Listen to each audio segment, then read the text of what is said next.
State can't permit protests which disrupt public peace and tranquility. Madras High Court dismisses Bharat Hindu Munnani's plea. The Madras High Court on Friday dismissed an application for permitting a procession condemning the recent events at Thiruprakundaram, Madurai.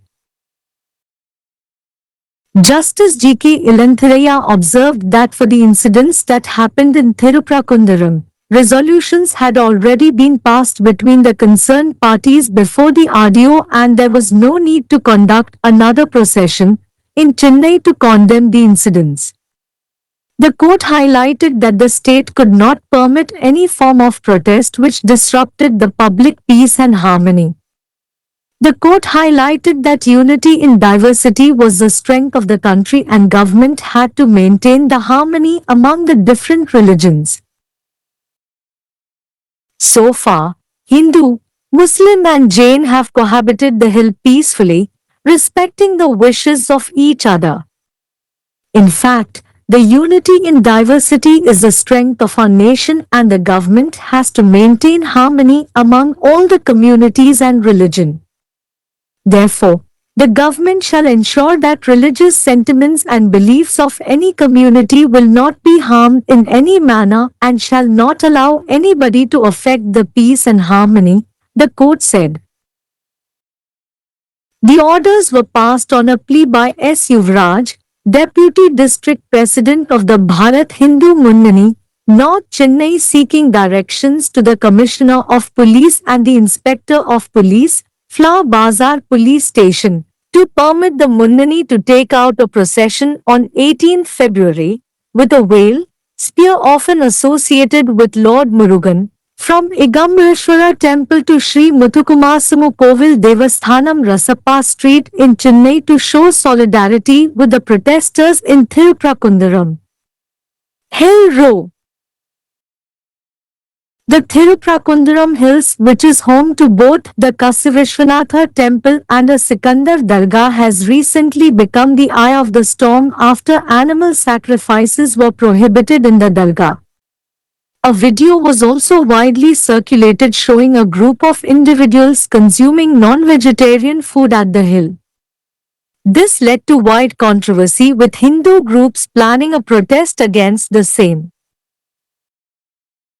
A prohibitory order was imposed in the area for 2 days, 3rd February and 4th, under Section 144 CRPC, now Section 163 BNSS, by the District Collector, upon information by the Commissioner of Police to ensure communal harmony. The police also issued a press note informing the general public not to come to Thiruprakundaram Temple. The police also asked the fleet and transport operators to not carry the public to the temple for protests and asked the shops and halls near the temple to remain closed. The petitioners argued that their representations for carrying out the procession was not considered by the authorities, prompting them to approach the High Court. The state opposed the plea and submitted that the ownership of the land had already been decided by the Privy Council and the whole hill except the Nelitop, including the new Mandapam, the flight of steps above the new Mandapam, whole of the top of the hillock on which the mosque and flag staff stand, were owned by the Devasthanam. The state public prosecutor informed the court that following the dispute between two religious groups, a meeting was convened by the RDO on 30th January 2025. The PP submitted that during the meeting, the district collector had sent a report that the practice of animal sacrifice and consumption of the same as a form of worship exists as a tradition and is followed by the Mohammedans and was also practiced in some temples around the hill. He informed the court that based on the collector's report, the people in the meeting had agreed to follow the same procedures which were prevalent by all religions. The court noted that when permissions were granted to Hindu Munnani for conducting processions in connection with the issue, provocative speech was made with an intent to cause riot and furs were also registered for the same. The court noted that the speech promoted enmity between different groups on the ground of race and religion, and the act was prejudicial to the maintenance of harmony between different religion, which disturbs the public tranquility. Thus, the court was not in favor of allowing the procession and asked the state to take necessary action to ease the religious tension and restore the peace and harmony in the area. The petition was thus dismissed.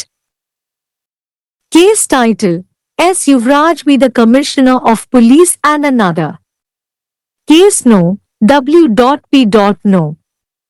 4732 of 2025. பொது அமைதி மற்றும் அமைதியை சீர்குலைக்கும் போராட்டங்களை அரசு அனுமதிக்க முடியாது. பாரத் இந்து முன்னணியின் மனுவை சென்னை உயர் நீதிமன்றம் தள்ளுபடி செய்தது. மதுரை திருப்பரங்குன்றத்தில் சமீபத்தில் நடந்த நிகழ்வுகளை கண்டித்து ஊர்வலம் நடத்த அனுமதி கோரிய மனுவை சென்னை உயர் நீதிமன்றம் வெள்ளிக்கிழமை தள்ளுபடி செய்தது. திருப்பரங்குன்றத்தில் நடந்த சம்பவங்களுக்கு சம்பந்தப்பட்ட தரப்பினரிடையே ஏற்கனவே ஆர்டிஓ முன் தீர்மானங்கள் நிறைவேற்றப்பட்டுள்ளன என்றும், சம்பவங்களை கண்டித்து சென்னையில் மற்றொரு ஊர்வலம் நடத்த வேண்டிய அவசியமில்லை என்றும் நீதிபதி ஜி.கே. இளந்திரையன் குறிப்பிட்டார். பொது அமைதி மற்றும் நல்லிணக்கத்தை சீர்குலைக்கும் எந்த ஒரு போராட்டத்தையும் அரசு அனுமதிக்க முடியாது என்று நீதிமன்றம் எடுத்துக்காட்டியது. வேற்றுமையில் ஒற்றுமை என்பது நாட்டின் பலம் என்றும், அரசாங்கம் வெவ்வேறு மதங்களுக்கிடையில் நல்லிணக்கத்தை பேண வேண்டும் என்றும் நீதிமன்றம் எடுத்துக்காட்டியது. இதுவரை இந்து, முஸ்லிம் மற்றும் சமண மதத்தினர் ஒருவருக்கொருவர் விருப்பங்களை மதித்து மலையில் அமைதியாக வாழ்ந்து வருகின்றனர். உண்மையில் வேற்றுமையில் ஒற்றுமை நமது நாட்டின் பலம். அரசாங்கம் அனைத்து சமூகங்கள் மற்றும் மதங்களுக்கிடையில் நல்லிணக்கத்தை பேண வேண்டும். எனவே எந்த ஒரு சமூகத்தினரின் மத உணர்வுகள் மற்றும் நம்பிக்கைகள் எந்த வகையிலும் பாதிக்கப்படக்கூடாது என்பதையும், அமைதி மற்றும் நல்லிணக்கத்தை யாரும் பாதிக்க அனுமதிக்கக்கூடாது என்பதையும் அரசாங்கம் உறுதி செய்ய வேண்டும் என்று நீதிமன்றம் கூறியது. பிப்ரவரி 18ஆம் தேதி திருப்பரங்குன்றம் மலை போராட்டத்தில் போராட்டக்காரர்களுக்கு ஒற்றுமையை காட்ட ஏகாம்பரேஸ்வரர் கோயிலில் இருந்து ஸ்ரீ முத்துக்குமாரசுவாமி கோவில் தேவஸ்தானம் ராசப்பா தெரு வரை முன்னணியினர் ஒரு வேலுடன் முருகனுடன் தொடர்புடைய ஈட்டி ஊர்வலம் செல்ல அனுமதிக்குமாறு காவல் ஆணையர் மற்றும் காவல் ஆய்வாளர், மலர் பஜார் காவல் நிலையம் ஆகியோருக்கு உத்தரவிடக் கோரி வட சென்னை பாரத் இந்து முன்னணியின் மாவட்ட துணைத் தலைவர் எஸ். யுவராஜ் தாக்கல் செய்த மனுவின் பேரில் இந்த உத்தரவுகள் பிறப்பிக்கப்பட்டன. தர்காவில் விலங்குகளை பலியிடுவது தடை செய்யப்பட்ட பின்னர் காசி விஸ்வநாதர் கோயில் மற்றும் சிக்கந்தர் தர்கா இரண்டையும் கொண்ட திருப்பரங்குன்றம் மலைகள் சமீபத்தில் புயலின் மையமாக மாறியுள்ளன. மலையில் அசைவ உணவு சாப்பிடும் ஒரு குழுவை காட்டும் வீடியோவும் பரவலாக பரப்பப்பட்டது. இது இந்து அமைப்புகள் இதற்கு எதிராக போராட்டம் நடத்த திட்டமிட்டதால் பரவலான சர்ச்சையை ஏற்படுத்தியது. காவல் ஆணையரின் தகவலின் பேரில் மாவட்ட ஆட்சியர் பிரிவு 144 சிஆர்பிசி இப்போது பிரிவு 163 பிஎன்எஸ்எஸ் இன் கீழ் அப்பகுதியில் 2 நாட்களுக்கு பிப்ரவரி 3 மற்றும் 4 தடை உத்தரவு பிறப்பித்தார். திருப்பரங்குன்றம் கோயிலுக்கு பொதுமக்கள் வர வேண்டாம் என்று காவல்துறை ஒரு செய்திக்குறிப்பையும் வெளியிட்டது. போராட்டங்களுக்காக கோயிலுக்கு பொதுமக்களை அழைத்துச் செல்ல வேண்டாம் என்று காவல்துறையினர் கடற்படை மற்றும் போக்குவரத்து நிறுவனங்களை கேட்டுக் கொண்டனர். மேலும் கோயிலுக்கு அருகிலுள்ள கடைகள் மற்றும் மண்டபங்களை மூடியே வைத்திருக்குமாறு கேட்டுக் கொண்டனர். ஊர்வலத்தை நடத்துவதற்கான தங்கள் பிரதிநிதித்துவங்களை அதிகாரிகள் பரிசீலிக்கவில்லை என்றும், இதனால் அவர்கள் உயர் நீதிமன்றத்தை அணுக வேண்டியிருந்தது என்றும் மனுதாரர்கள் வாதிட்டனர். அரசு இந்த மனுவை எதிர்த்ததுடன், நிலத்தின் உரிமை ஏற்கனவே தனியுரிமை குழுவால் முடிவு செய்யப்பட்டுள்ளது என்றும், புதிய மண்டபம் உட்பட நெல்லிடோ புதிய மண்டபத்திற்கு மேலே உள்ள படிகள் மசூதி மற்றும் கொடி ஊழியர்கள் நிற்கும் மலையின் உச்சி முழுவதும் தேவஸ்தானத்திற்கு சொந்தமானது என்றும் சமர்ப்பித்தது. இரண்டு மத குழுக்களுக்கு இடையேயான தகராறைத் தொடர்ந்து ஜனவரி 30, 2025 அன்று ஆர்டிஓ ஒரு கூட்டத்தை கூட்டியதாக மாநில அரசு வழக்கறிஞர் நீதிமன்றத்தில் தெரிவித்தார். கூட்டத்தின் போது மாவட்ட ஆட்சியர் விலங்குகளை பலியிடுவதும் அதையே ஒரு வழிபாட்டு முறையாக உட்கொள்வதும் ஒரு பாரம்பரியமாக இருப்பதாகவும் முகமதியர்களால் பின்பற்றப்படுவதாகவும் மலையைச் சுற்றியுள்ள சில கோயில்களிலும் இது கடைபிடிக்கப்படுவதாகவும் அறிக்கை அனுப்பியதாக பிபி தெரிவித்தார். கலெக்டரின் அறிக்கையின் அடிப்படையில் கூட்டத்தில் இருந்தவர்கள் அனைத்து மதத்தினரும் கடைபிடிக்கும் அதே நடைமுறைகளை பின்பற்ற ஒப்புக்கொண்டதாக அவர் நீதிமன்றத்தில் தெரிவித்தார். இந்த பிரச்சினை தொடர்பாக ஊர்வலங்களை நடத்துவதற்கு இந்து முன்னணிக்கு அனுமதி வழங்கப்பட்ட போது கலவரத்தை ஏற்படுத்தும் நோக்கத்துடன் ஆத்திரமூட்டும் பேச்சு பேசப்பட்டது என்றும் அதற்காக களம் பதிவு செய்யப்பட்டன என்றும் நீதிமன்றம் குறிப்பிட்டது. இனம் மற்றும் மதத்தின் அடிப்படையில் வெவ்வேறு குழுக்களிடையே பகைமையை ஊக்குவிப்பதற்காக இந்த பேச்சு நடத்தப்பட்டதாகவும் இந்த செயல் வெவ்வேறு மதத்தினரிடையே நல்லிணக்கத்தை பேணுவதற்கு பாதகமாக இருப்பதாகவும் இது பொது அமைதியை குலைப்பதாகவும் நீதிமன்றம் குறிப்பிட்டது. இதனால் ஊர்வலத்தை அனுமதிப்பதற்கு நீதிமன்றம் சாதகமாக இல்லை. மேலும் மத பதற்றத்தை தணிக்கவும் அப்பகுதியில் அமைதி மற்றும் நல்லிணக்கத்தை மீட்டெடுக்கவும் தேவையான நடவடிக்கை எடுக்குமாறு மாநிலத்தை கேட்டுக்கொண்டது. இதனால் மனு தள்ளுபடி செய்யப்பட்டது. வழக்கு தலைப்பு எஸ். யுவராஜ் எதிர்காவல் ஆணையர் மற்றும் மற்றொருவர். வழக்கு எண் WPUN 4732 2025. राज्य सार्वजनिक शांति और सौहार्द को बाधित करने वाले विरोध प्रदर्शनों की अनुमति नहीं दे सकता। मद्रास उच्च न्यायालय ने भरत हिंदू मुन्नानी की याचिका खारिज की। मद्रास उच्च न्यायालय ने शुक्रवार को मदुरै के थिरुपराकुंड्रम में हाल ही में हुई घटनाओं की निंदा करते हुए जुलूस निकालने की अनुमति देने के लिए दायर याचिका खारिज कर दी। न्यायमूर्ति जी के इलांथेरियन ने कहा कि थिरुपराकुंड्रम में हुई घटनाओं के लिए संबंधित पक्षों के बीच आरडीओ के समक्ष पहले ही प्रस्ताव पारित हो चुके हैं और घटनाओं की निंदा करने के लिए चेन्नई में एक और जुलूस निकालने की कोई आवश्यकता नहीं है। न्यायालय ने इस बात पर जोर दिया कि राज्य सार्वजनिक शांति और सौहार्द को बाधित करने वाले किसी भी तरह के विरोध प्रदर्शन की अनुमति नहीं दे सकता। न्यायालय ने इस बात पर जोर दिया कि विविधता में एकता देश की ताकत है और सरकार को विभिन्न धर्मों के बीच सद्भाव बनाए रखना है। अब तक हिंदू, मुस्लिम और जैन एक दूसरे की इच्छाओं का सम्मान करते हुए पहाड़ी पर शांतिपूर्वक सहवास करते रहे हैं। वास्तव में विविधता में एकता हमारे देश की ताकत है और सरकार को सभी समुदायों और धर्मों के बीच सद्भाव बनाए रखना है।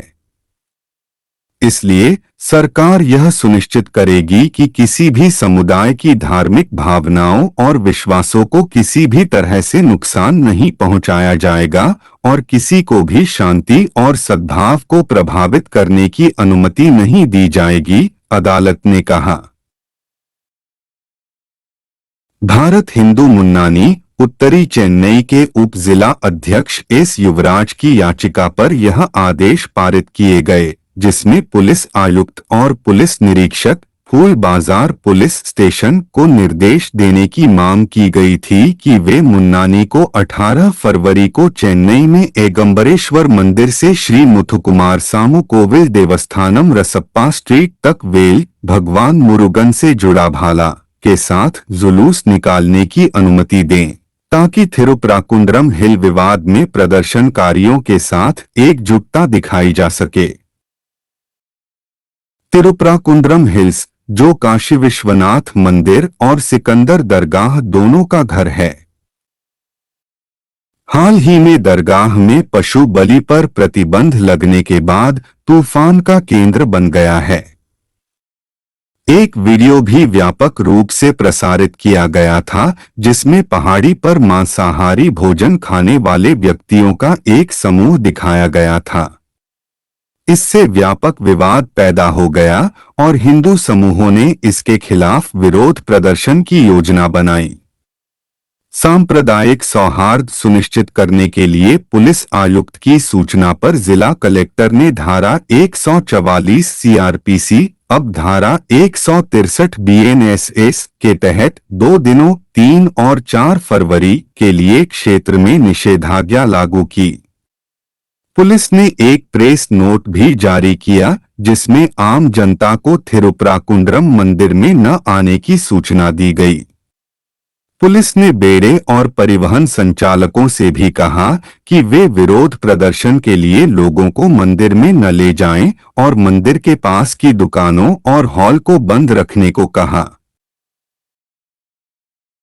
याचिकाकर्ताओं ने तर्क दिया कि जुलूस निकालने के उनके अभ्यावेदन पर अधिकारियों ने विचार नहीं किया, जिसके कारण उन्हें उच्च न्यायालय का दरवाजा खटखटाना पड़ा।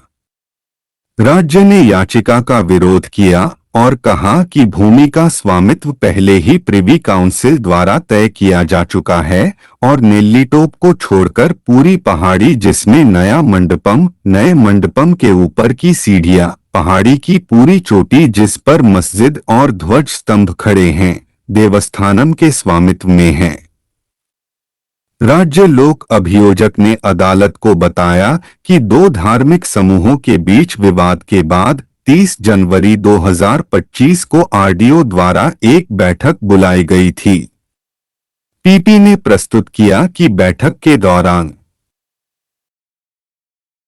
जिला कलेक्टर ने एक रिपोर्ट भेजी थी कि पूजा के रूप में पशु बलि और उसका सेवन करने की प्रथा एक परंपरा के रूप में मौजूद है और मुसलमानों द्वारा इसका पालन किया जाता है और पहाड़ी के आसपास के कुछ मंदिरों में भी इसका अभ्यास किया जाता है।